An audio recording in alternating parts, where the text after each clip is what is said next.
লাখপতি হতে পারোনি, কোনো আফসোস করো না। একটা বিল্ডিং এর মালিক হতে পারোনি, কোনো দুঃখ করো না। তুমি একটা ফার্স্ট ক্লাস রেজাল্ট নাই, তোমার কোনো আফসোস করো না। তোমার একটা গাড়ি নাই, কোনো দুঃখ করো না।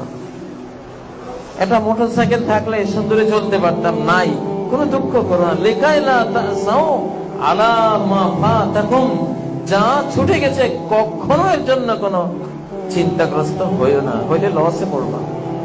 পৃথিবী কিছু না পেলে এটা এই যোগ্য নয় যে পৃথিবীর কিছু না পেলে সেটার জন্য তুমি কাঁদবে, দুঃখ করবে। এই যোগ্যতা পৃথিবীর কোনো জিনিসের নাই।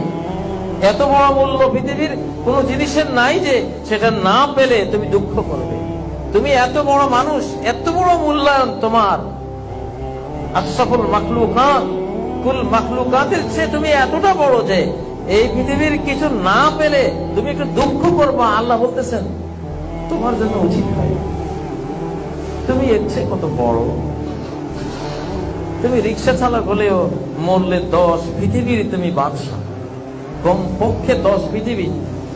সবার পরে যে জান্নাতে যাবে, সবার চেয়ে ছোট জান্নাতি যে, সেও 10 পৃথিবীর বাদশা।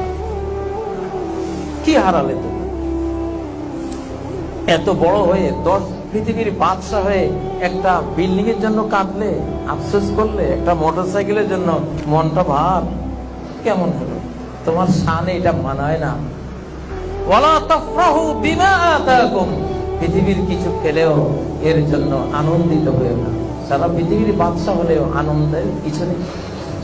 সারা পৃথিবীটা যদি মূল্যায়ন করা হয়, মূল্যায়ন করতে যদি দেয়া হয় ওই আল্লাহর কাছে, যিনি এই পৃথিবীর স্রষ্টা, পৃথিবীর কি মূল্য হতে পারে? পৃথিবীর এক একটা বালুকণা থেকে এক একটা সোনার পাহাড় পর্যন্ত যার সৃষ্টি, সে আল্লাহকে যদি মূল্যায়ন করতে দেয়া হয়, পৃথিবীর মূল্য কত আল্লাহ তাআলা আপনি জানান। নবীজির মাধ্যমে আল্লাহ জানিয়েছেন একটা মশার ডানার সমানও নয়। মশার ডানার কোনো মূল্য আছে? কোনো মূল্য নাই। মুসলিমরা জাহাজের মতো পানির উপরেই চলে, কিন্তু ভেতরে পানিকে প্রবেশ করতে দেয় না। আমরা দুনিয়ার উপরেই চলব, দুনিয়ার ব্যবসা বাণিজ্য, দুনিয়ার সকল পাওয়ার নিয়ে চলব, কিন্তু দুনিয়াটা অন্তরের ভেতরে ঢুকতে দেব না, মোহগ্রস্ত হব না, দুনিয়ার জন্য পাগল পারা হব না। আপনার মনো জগতে পৃথিবীটা নাথিং থাকবে, দেহের জগতে পৃথিবী আছে, থাকুক।